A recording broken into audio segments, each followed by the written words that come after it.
ये आप नाम देख रहे हैं एमफिल पीएचडी एडमिशन टेस्ट 2019-2020। ये अभी जो एग्ज़ाम हुआ है इसका पहले वाला पेपर है। हम ये जानना चाह रहे हैं कि जो हमारा टैक्सोनॉमी सब्जेक्ट है, टैक्सोनॉमी और हमारा इकोनॉमिक बॉटनी, क्योंकि ये दोनों एक साथ रहते हैं, कि किस प्रकार से क्वेश्चन आते हैं और कितने क्वेश्चन आते हैं, इस बात पे हम आज चर्चा करते हैं। क्वेश्चन नंबर 17 ये रिगार्डिंग टाइप स्पेसिमेन है, टाइप कंसेप्ट पे क्वेश्चन आया हुआ है। फिर इसी में देखिए आप क्वेश्चन नंबर 18 का भी देखिए और 19 का भी देखिए। 18 नंबर का क्वेश्चन देखिए, फाइलोजेनेटिक सिस्टम यानी कि फाइलोजेनेटिक क्लासिफिकेशन क्या है, इस पे क्वेश्चन पूछा गया है। प्लांट प्रेस होती है, इस पे क्वेश्चन पूछा गया है। ये क्वेश्चन भी टैक्सोनॉमी का है। Species living in different geographical areas, यानी कि ये स्पेसिएशन जो हमारा टॉपिक है, स्पीशीज फॉर्मेशन है, वहाँ से ये क्वेश्चन पुटअप हुआ है। इसी में इकोनॉमिक बॉटनी को भी देख लेते हैं। ये 41 plant seed and stem fibre पे पूछा गया है। 42 में इसेंशियल ऑयल पे पूछा गया है, ये इकोनॉमिक बॉटनी से पूछा गया है। फोरेज प्लांट्स पे, ये एडिबल प्लांट ऑयल पे पूछा गया है। इसका अगला क्वेश्चन भी इसी पे है, ये देखें आप 53 पे, विच ट्री प्रोड्यूस गम, 64, ये भी हमारा इकोनॉमिक बॉटनी में से आ जाता है। यानी कि देखें कि इसका टोटल अगर मैं करता हूँ तो यहाँ पे 100 क्वेश्चन थे और 100 में से 4 क्वेश्चन तो आए हैं डायरेक्ट टैक्सोनॉमी में से और 6 क्वेश्चन आए हैं इकोनॉमिक बॉटनी में से। यानी कि 100 में से हमारे पास 100 में से 10 क्वेश्चन हमें टैक्सोनॉमी और इकोनॉमिक बॉटनी से मिल जाते हैं।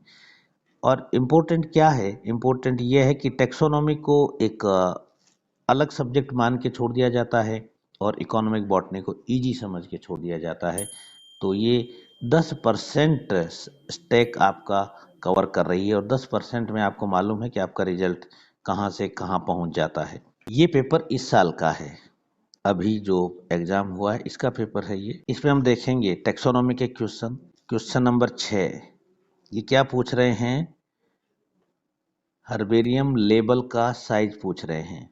यानी कि वहाँ पर प्लांट प्रेस का साइज पूछा था, या हर्बेरियम लेबल का पूछें, और अगले एग्जाम समझ सकते हैं कि हर्बेरियम सीट का साइज पूछे जाने की पूरी संभावना है।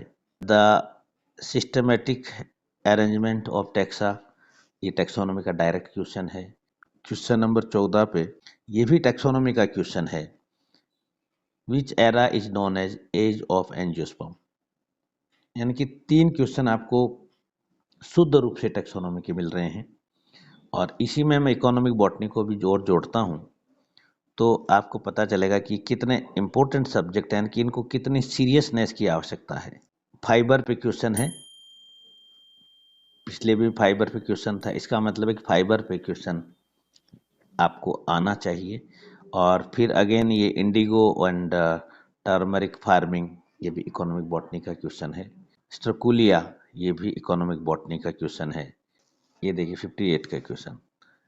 जर्म ऑयल, ठीक है, ये भी इकोनॉमिक बॉटनी का क्वेश्चन है। यहाँ पे टोटल 75 क्वेश्चन थे और 75 में से 3 टैक्सोनॉमी के मिलते हैं और 4 क्वेश्चन इकोनॉमिक बॉटनी के, टोटल 7, और 75 में से 7 क्वेश्चन, ये भी करीब करीब 10% का हिस्सा बनता है।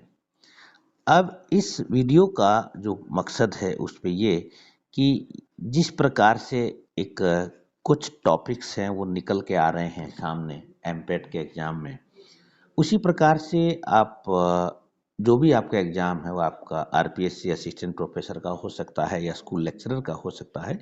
तो ऐसे टॉपिक्स को अगर हम अच्छे से फोकस करें तो हमें ज़्यादा फायदा मिल सकता है, ऐसा मेरा मानना है और हमारा अनुभव है। हाँ, इस टॉपिक से जुड़ा हुआ कोई सवाल हो तो कमेंट बॉक्स में लिखिएगा ज़रूर, और इस चैनल को सब्सक्राइब कर लीजिए, क्योंकि टैक्सोनॉमी से जुड़े हुए कुछ एस्पेक्ट हैं इस चैनल पे मैं शेयर करता हूँ। और अच्छा लगा हो तो लाइक कीजिएगा, शेयर कीजिएगा और सब्सक्राइब भी कर लीजिएगा। Thank you very much.